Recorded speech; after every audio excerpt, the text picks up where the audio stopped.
누가복음 13장 31에서 35절 말씀입니다. 곧 그때에 어떤 바리새인들이 나와서 이르되 나가서 여기를 떠나소서. 헤롯이 당신을 죽이고자 하나이다. 이르시되 너희는 가서 저 여호에게 이르되 오늘과 내일은 내가 귀신을 쫓아내며 병을 고치다가 제3일에는 완전하여 지리라 하라. 그러나 오늘과 내일과 모레는 내가 갈 길을 가야 하리니 선지자가 예루살렘 밖에서는 죽는 법이 없느니라. 예루살렘아 예루살렘아, 선지자들을 죽이고 내게 파송된 자들을 돌로 치는 자여, 암탉이 제 새끼를 날개 아래 모음같이 내가 너희의 자녀를 모으려 한 일이 몇 번이냐. 그러나 너희가 원하지 아니하였도다. 보라, 너희 집이 황폐하여 버림받으리라.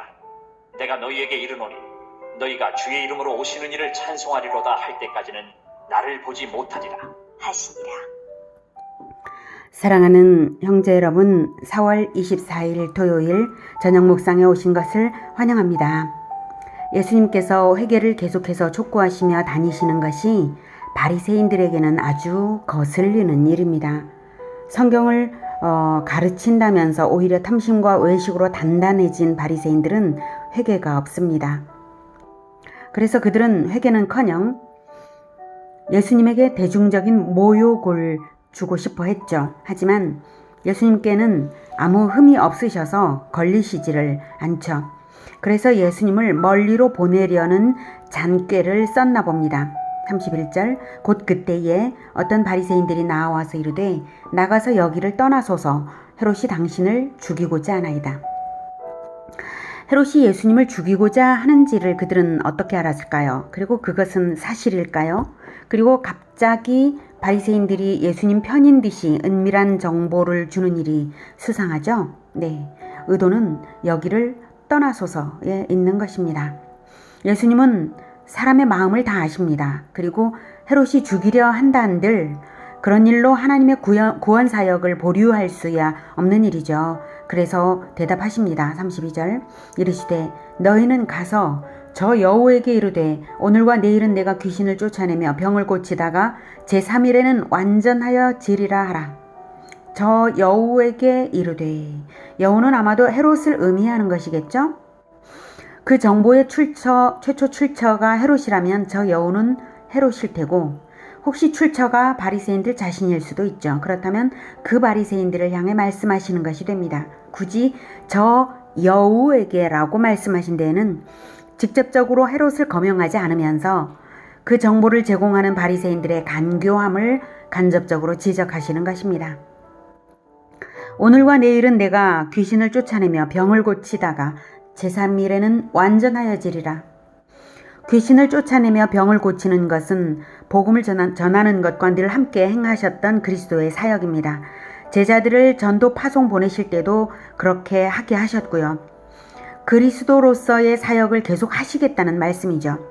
오늘과 내일, 제3일, 이것은 문자적인 의미가 아니라 현재와 가까운 미래까지 사역 기간을 말씀하시는 것이고요.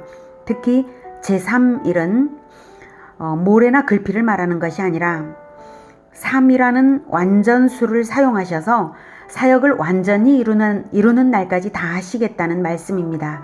제3일에는 완전하여지리라. 십자가에서 죽으신 지 제3일에 살아나실 것을 말씀하시는 것입니다.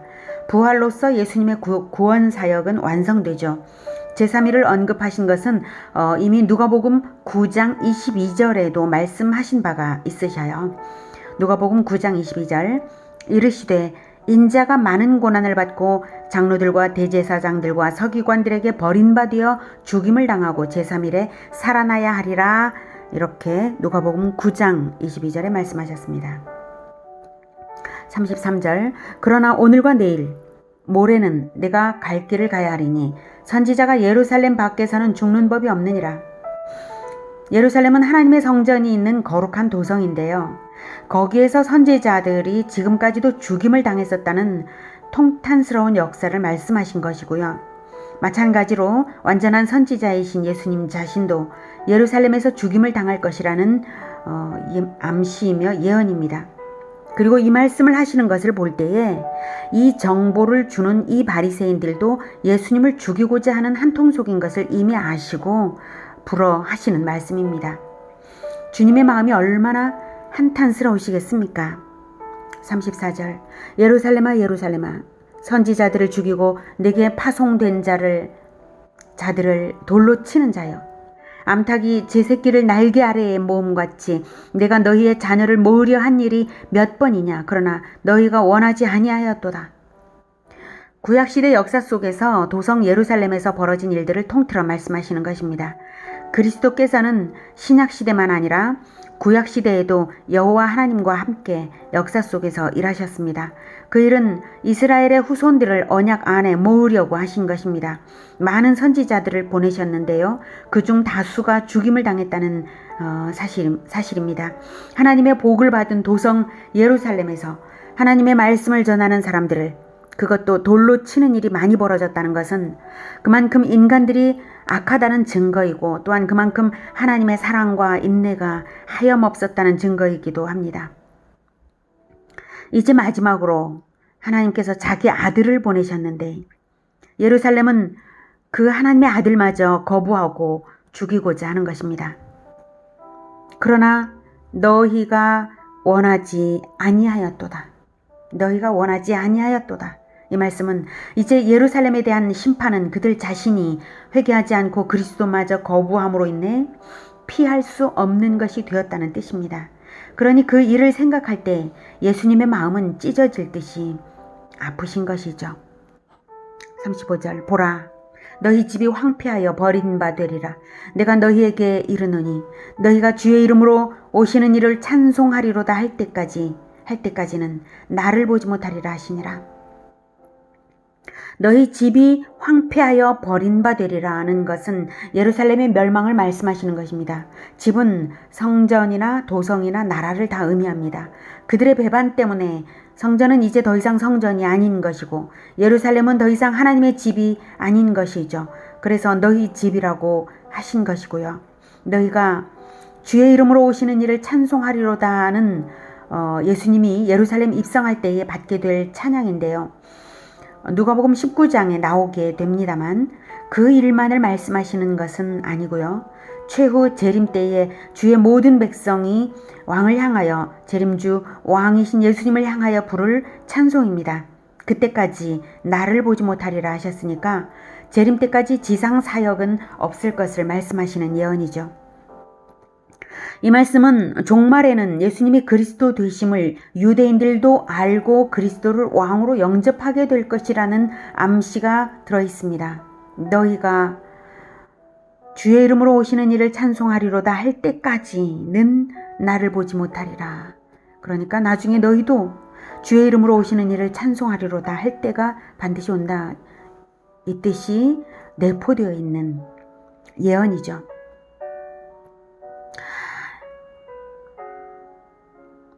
자기를 배반하고 죽일 계획을 하는 그들에 대하여 심판을 하시면서도 최후까지 사랑의 끈을 놓지 않으시는 주님이십니다. 종말에는 유대인들도 그리스도를 왕으로 영접하게 될 것입니다.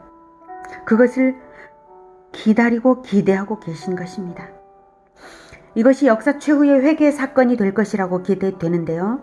로마서에서 사도 바울은 이렇게 말했습니다. 로마서 11장 25, 26절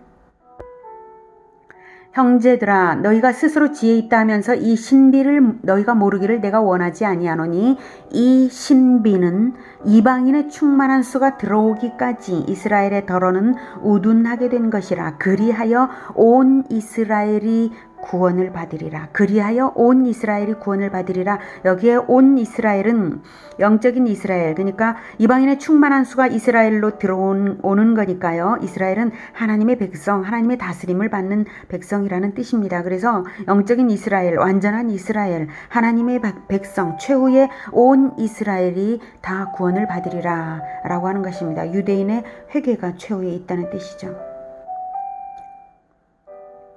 기록된 바 구원자가 시온에서 오사 야곱에게서 경건하지 않은 것을 돌이키시겠고 내가 그들의 죄를 없이 할 때에 그들에게 이루어질 내 언약이 이것이라 함과 같으니라. 아직은 이스라엘이 더러 오둔해서 예수님을 여전히 배척하지만 마침내 유대인이 회개할 그때는 이방인 가운데서 충만한 수가 영적 이스라엘로 들어와서 지구적 교회 공동체가 하나로 완성될 때입니다. 그리하여 온 이스라엘이 구원을 받으리라는 것입니다. 오늘은 그 어떤 외압에도 전혀 흔들림 없이 하나님이 보내신 사명의 완수를 향하여 하나님 나라를 조금도 포기하지 않고 자기 생명을 바쳐 지키시는 예수님을 만났습니다. 우리가 예수 그리스도를 왕으로 영접했다면 우리의 왕을 따라 동일한 사명을 우리도 받았고 동일한 태도로서 일하는 것이 마땅할 것입니다. 34절에 오늘과 내일은 내가 귀신을 쫓아내며 병을 고치다가 제3일에는 완전하여지리라.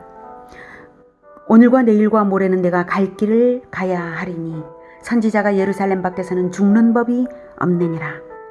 오늘도 내일도 우리는 복음을 전하고 진리로서 마귀의 속임수를 타파하고 영혼을 치료함으로써 사람을 고치고 교회 공동체를 지키다가 마침내 사명을 완수할 것입니다. 그것이 우리가 갈 길입니다. 천국 건설 사명을 붙잡고 가는 예수 제자의 길, 그 어떤 박해나 안일함에 대한 유혹에도 굴하지 말고 두려움을 주는 것에 속지도 말고 이 길을 갑시다. 오실 왕을 영광스럽게 맞이할 준비를 하는 우리 모두가 되기를 축복합니다. 기도하겠습니다. 하나님, 사명을 마침내 완수하신 예수님을 우리에게 보내주셔서 우리의 모범이 되게 하시니 정말 감사합니다. 그리고 마침내 왕으로 다시 오실 언약을 주셔서 온 이스라엘이 다 구원받을 그 놀라운 비전을 또 바라게 하시니 감사합니다. 반드시 하나님께서 주신 사명은 완수될 것이고 그리고 하나님께서 언약하신 그 천국은 완성될 것입니다. 그러기에 우리가 왕을 찬양하면서 맞이할 그날이 반드시 올 것이며 그때 하나님을 영광스럽게 해드릴 것을 믿습니다. 하나님, 우리가 이 비전을 바라보면서 결코 어떤 외압에도 어떤 두려움에도 어떤 거짓에도 속지 않고 흔들리지 않고 어떤 안일함에도 넘어가지 않고 오직 예수 그리스도만을 따라서 예수 제자의 길을 잘 갈 수 있도록 도와주시옵소서. 오늘과 내일 그리고 모레 그리고 계속해서 그리고 제3일의 완성을 바라보며 끝까지 가겠습니다. 주님, 우리를 도와주셔서 모든 사명을 완수하게 하여 주시옵소서. 예수 그리스도 이름으로 기도드립니다. 아멘. 이어지는 시간은 개인 기도 시간입니다.